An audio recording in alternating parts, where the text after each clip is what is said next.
কালকে একটা ভিডিও দেখছিলাম, মূলত তরকারির যে দাম, সে দাম নিয়ে কথাবার্তা আর কি।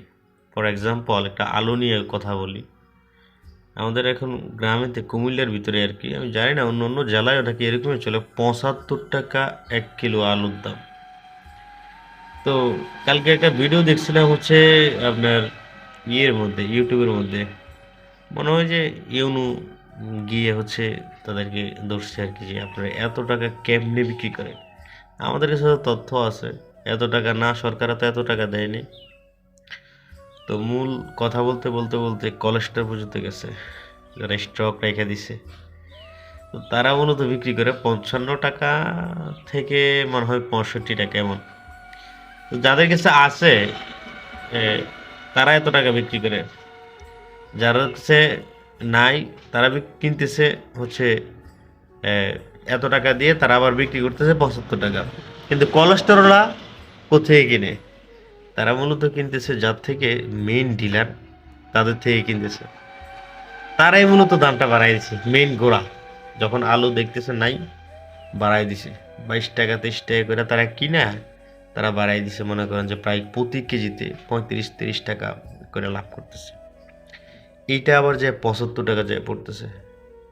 এ হলো বাংলাদেশের অবস্থা।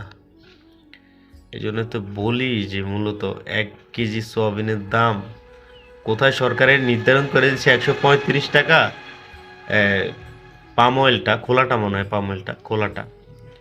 আর এখন গ্রাম অঞ্চলে বা বিভিন্ন জায়গায় বিক্রি করতেছে ১৭০ টাকা। কোথাকার দাম কোথায় যায় পড়ছে, এই হচ্ছে অবস্থা। তো এগুলা সিস্টেমগুলো বন্ধ করতে হলে একমাত্র প্রয়োজন, একেবারে সরকারের লোকগুলা নিজে যায় যদি যাচাই করে, কয়েকটা মামলা টামলা দেয়, এটার বিরুদ্ধে অ্যাকশন নেয়, তখন যায় ঠিক আছে, আস্তে আস্তে আস্তে আস্তে করে এগুলা নিয়ন্ত্রণে আসবে।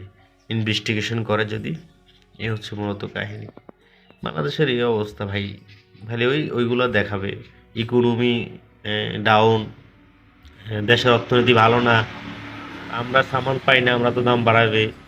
তো মূলত সরকারে কত টাকা নির্ধারণ করে দিছে, এটা তো ফলো করতেছে না সরকার। সরকারের কাছে তো সবই খবর আছে, সবাই জানে উনি।